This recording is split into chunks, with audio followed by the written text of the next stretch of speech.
Good evening. John Toombs, Sioux Falls Police Chief. Just want to give you an update on tonight's events and just kind of what transpired. Earlier this week and over the weekend, we started getting some intel about two possible protests tonight in Sioux Falls. This is really not uncommon for us. We see intel come through all the time, and Sioux Falls has a history of peaceful protests. We have many throughout the year and are able to facilitate them. These things are being sent out not via social media, but through private messages, and it was encouraged not to post them on social media and to not cooperate with law enforcement as far as getting a permit or things of that nature. Some of the things within were conflicting on the different messages because we really had no organizer or any way to communicate with anybody. Some called for a peaceful march down Phillips Avenue on the sidewalk in full compliance with authorities and rules. Others called for, was titled an overthrow protest, and other titles. Some of the other things that were put in there was not to wear contacts, cover your tattoos, wear long sleeves, comfortable running shoes, just things of that nature. So all these different either Snapchat or social media posts that aren't on either your traditional methods where they can be seen were put out. We obviously got intel on this and made some attempts to reach out to who we could identify as the various organizers of this type of protest. We have a history, again, of being able to facilitate First Amendment rights and having good protests within town. It's helpful for a variety of safety reasons when it comes to an issue such as like we're dealing with now. With the Roe v. Wade decision, there's really strong emotions on either side. And with issues like that, we just have to make sure that the protesters are protected. We have a clear plan, medical play in place. We need to make sure we have the right amount of assets to deal with it. Because while all this is going on, there's still a city full of calls for service that are happening. So we began to work through this. We were told by who we could contact that they weren't interested in getting a permit or providing any plans as to what was going to happen. We knew there was a gathering point at Lions Park tonight at 7 p.m. So we put some resources in place, kind of hoping that we wouldn't need to use anything. But really we want to be prepared because we just had no idea what the intentions were. So the group at 14th and Phillips at Lions Park, easily between 6:40 and about 7 o'clock, went from about 30 to about 300. Can't give you an official number. I can't count them. It's 250 to 300. We were able to send officers out, make contact with various people throughout, and really see that it was young kids, strollers, people, a variety of ages, and really wanted to facilitate, even though it wasn't permitted, a peaceful First Amendment march. And what we were told was up and down Phillips on the sidewalk, and really use what we had to make that happen. We wanted to make that happen because really it's our hope and responsibility to safely have an event carry out like that. So we were able to receive some good cooperation at first, and everybody went to the sidewalks. We were able to block traffic as we went, create a safe route of passage as people moved down the sidewalk. It got to a point, we didn't really know the plan. We still weren't being shared with a plan. There was a thought that it may congregate kind of in front of the pave area for some sort of rally. We didn't know, again, trying to piece together what we could, as there didn't appear to be a central organizer, more just a movement. And so when it got down to about 9th and Phillips, it kind of about faced and came back down Phillips Avenue. Well, this caused some congestion and some confusion, again, not having a plan, and people started to walk back down Phillips Avenue. We just kind of assumed maybe it was going back towards Lion Park. So we made a decision, let's shut down Phillips Avenue and facilitate this big group of people to transport back. Kind of similar to what happened during the Women's March, remember a couple years ago. Unexpected big crowd came, and we had to kind of make a game time decision with just a couple cops to block traffic off and move this group of people in and out and let them express their First Amendment rights. Well, as it moved up Phillips, some people continued to go up Phillips. Some gathered and sat down in the street between 10th and 9th and Phillips. We wanted to give this time. We wanted to let this kind of allow people to say what they needed to say, but then also needed to get them going because we were blocking off a street. We were able to block off streets, kind of move ahead and create some safety, but then that crowd then got up and began to march further down Phillips. Again, we kind of assumed maybe it was going back towards Lion Park because a lot of cars were there as to where it originated from. Went there, but then kind of started taking a lot of turns in directions that we really just couldn't account for. So we're scrambling to kind of put some cars ahead. Block traffic is one of our paramount concerns, especially if you look nationwide. Again, especially with the topic that's as highly controversial as people are going back and forth on this, is the vehicle threat. We've seen in other parts of the country where a vehicle coming through a crowd can do huge amounts of damage and death, and this is one of our greatest fears with events like this. The crowd moved to 14th Street, and then at that point, initially started on the sidewalk, but then started taking up lanes of travel on 14th Street. Taking up eastbound traffic, got to Minnesota Avenue, and then went northbound towards downtown. We tried to use our patrol cars and asked, throughout this repeatedly, we're asking people to move onto the sidewalk, right, so we can facilitate that safe movement. We did not receive any or much compliance with that. We tried to funnel with our cars and try to get them back on the sidewalk. We wanted people to get to that safe spot. That wasn't working. About 9th and Phillips was the first time we introduced some of our crowd control cops and just had them form a line, try to get this to stop, and maybe get people to go back to a different direction. There was even some suggestions of moving back towards Lions Park because that'd be a good spot to congregate. But again, there didn't seem to be any organization or really plan in place on how to affect this. From there, the crowd moved through downtown again, through 14th Street, and we were trying to get them to go back to Lions Park because that's where the cars were, and also a place out of traffic and a good spot if they wanted to continue some First Amendment expression. So we formed a line as they eventually came through downtown, came through 14th Street, moving eastbound, kind of near that 14th and Phillips area, just kind of trying to usher people into the park. And that's kind of where we came to a stalemate, and people began to sit in the street, block traffic. At this point, giving a lot of leeway to what had taken place. We read our dispersal order, which is we're required by law that we have to give. And we repeated the dispersal order on the PA system, just saying this is now an unlawful assembly. At first, it was an unpermitted protest. We tried to facilitate, to do our best to do. It then kind of moved into an unlawful assembly. We received quite a bit of resistance as far as refusal to move from the road or move from the streets. And at this point, we began to effect a few arrests for people sitting in the street after reading that dispersal order. A couple arrests were made. We weren't receiving much compliance. At this point, we did deploy smoke. It was not CS.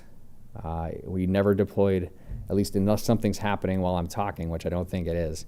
We were yet to deploy any chemical agents at that point. That was simply smoke to say, hey, we're here, we're serious, we need you to understand this dispersal order and its legal issues here, and kind of get that to move. People then cleared the street a little bit, and we were left with some committed people who wanted to stay, and we continued to kind of do some more arrests. We were hoping at this point we continued to read the dispersal order, the crowds would kind of go along their way. However, another group began to march and kind of march through, again, on the streets, not following traffic or safety laws. We attempted to get ahead, really trying to show restraint as much as we could. And then it kind of worked its way out, and as I came in here, people were dispersing back towards Lions Park and kind of going through there. Throughout that, there was obviously chaos. Our officers were doing the best to try to maintain traffic safety and traffic control. There was a motorcycle accident at right in front of the pavilion with some minor injuries. Again, our primary concern with these events is that we're able to safely organize them and carry them out. And it's our responsibility as law enforcement to protect that constitutional right. And that's where we like cooperation. We like to be able to create a safe space. And I'm going to go back to the George Floyd protest where we had several thousand people peacefully exercising their First Amendment rights, came to the LEC. We had a plan, we had people in place, we could move those people safely. It's just a much better way to do it, and it's safer, because throughout this time as I'm watching people move through the streets, my number one concern is people running them over or cars getting involved or other things. And we have a really tough time trying to protect people who exercise their First Amendment rights when we don't know what their plan is or what their intention is. And again, this is kids, young people. If you look at the crowd tonight, it's a lot of young people. And I think some education on just what our intention is. Like, our intention is to protect these rights and to provide safe spaces with which to do them in a manner that the public receives them well too, right? So the public understands that their voice is being heard. In many ways, as we've seen, this just kind of creates more conflict. And again, we're just seeking cooperation in these issues more than anything. Again, that's kind of a quick rundown. There's some details. We'll be at 10:30 press brief tomorrow as far as numbers of arrests, any other injuries. It's too early as far as in the incident to really understand some of those other complexities. But I repeat a couple things. We did our best to facilitate this unpermitted protest so people could exercise their First Amendment rights. Our officers did a fine job of scrambling and blocking intersections and really did everything they could to try to facilitate this peacefully. We made every attempt to give the dispersal order, to give people the chance to disperse from that moment.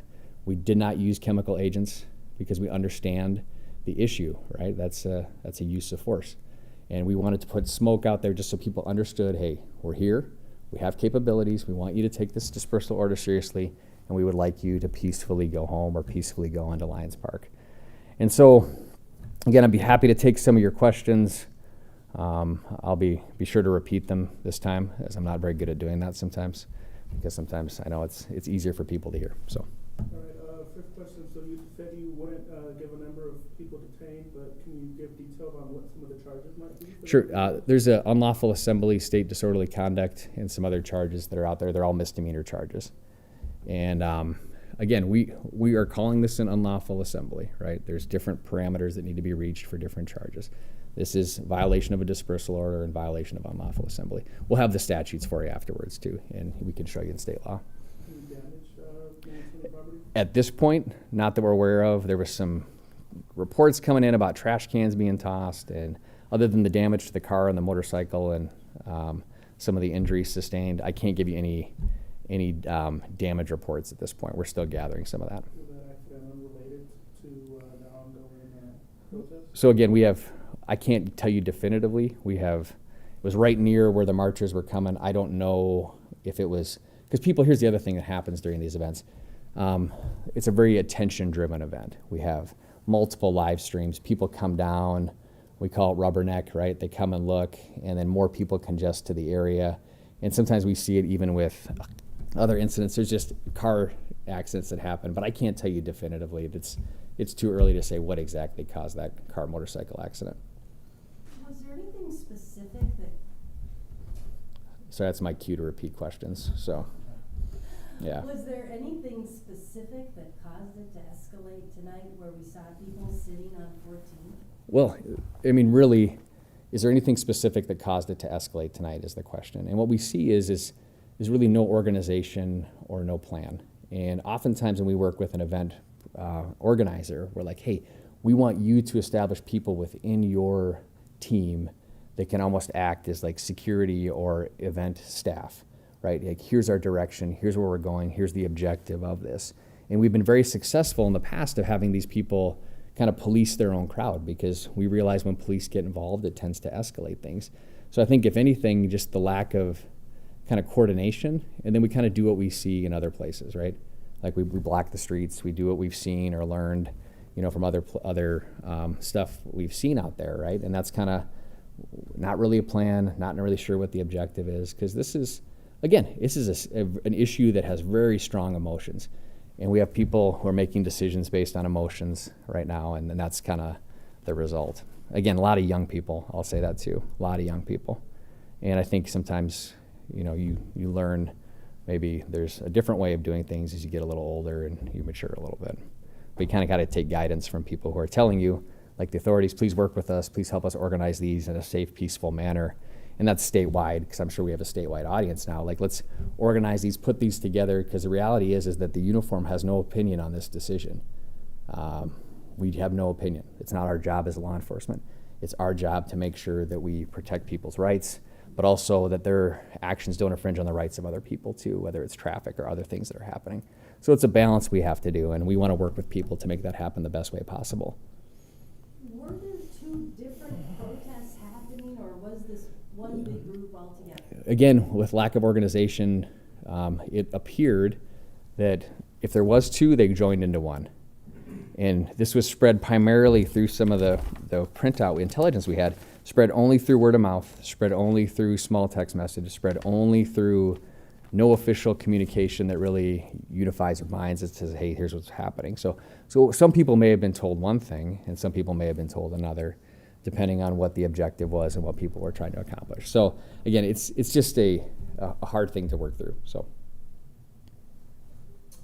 once the smoke was released, you mentioned it, you felt like that worked pretty well, but how close did anyone ever come to considering chemical release or anything beyond? So the question was, once the smoke was released, we feel like it worked pretty well, but were chemical munitions ever considered?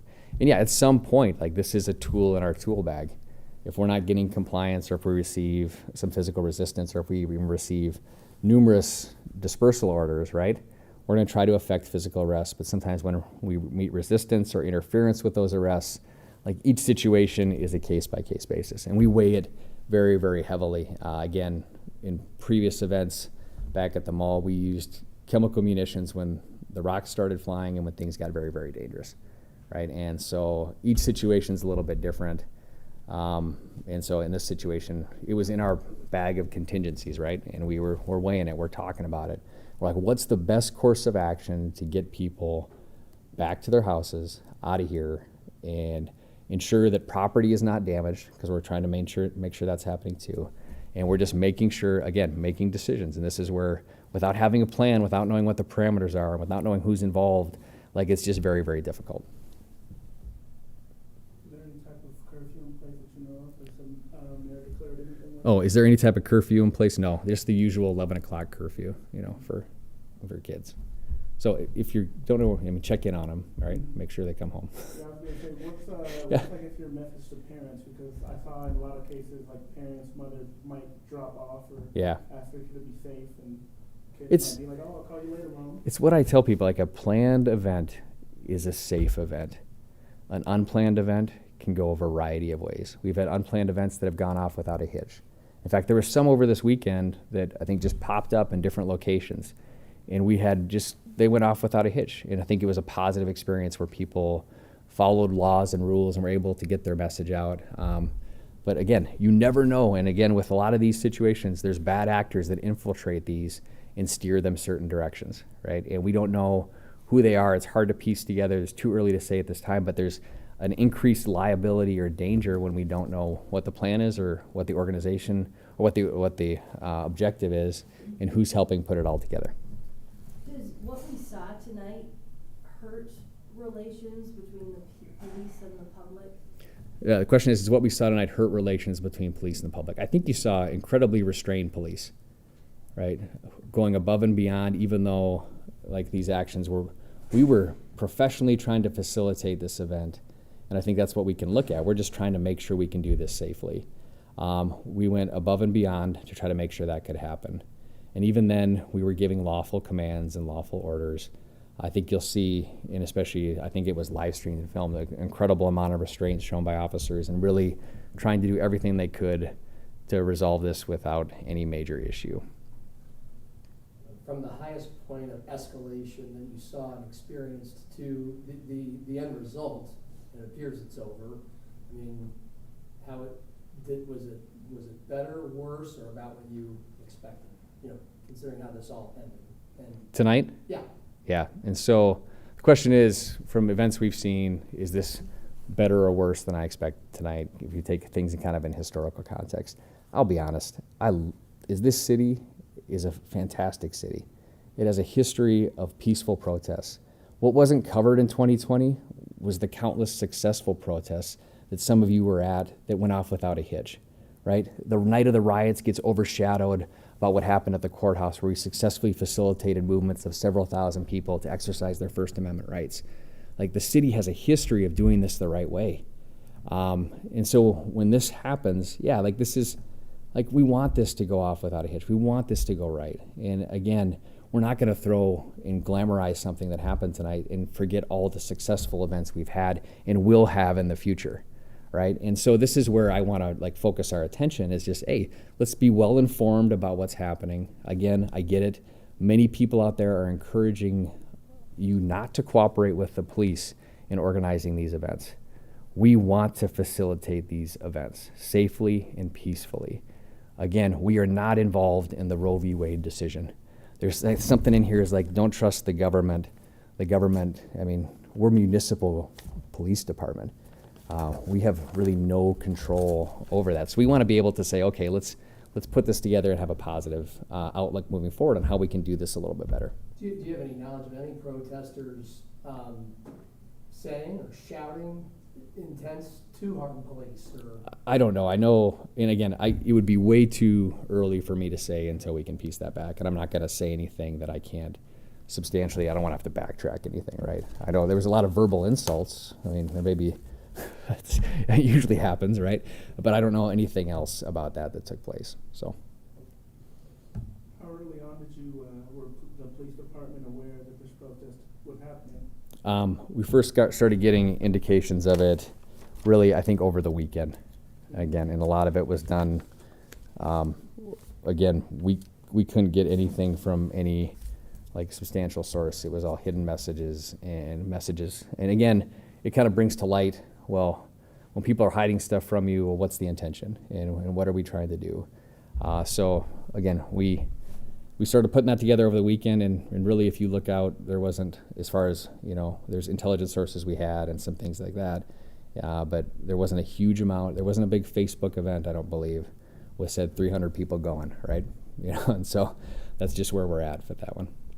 In the past, I know where there's instance where, I guess, the group organizing the protest, or not really organizing it, say, hey, don't let police know, don't get a permit. And in the past, I've seen the department reach out to those people. Was that the case this time around? Yeah, we've made numerous attempts to reach out who we thought was the organizer. And that'll be standard operating procedure for as long as we are here. I mean, we will continue to reach out to people, even if they're not reaching out to us, to make that overture to try to keep events like this from happening and try to keep the message that wants to be delivered clear and not get caught up in now the circumstance that will somewhat cloud that message. Again, it is our role constitutionally to protect that right, and we take that seriously. Anybody else have any questions? Thanks for your time. I know you wanted to talk tonight because people want to know what's going on, and we want to be as transparent about what happened. We want to put that message out of what was out there and what we saw tonight, and we'll have more for you at the press briefing tomorrow at 10:30. And again, I thank you for your time, and thanks for coming in kind of on short notice so we could chat. Appreciate it.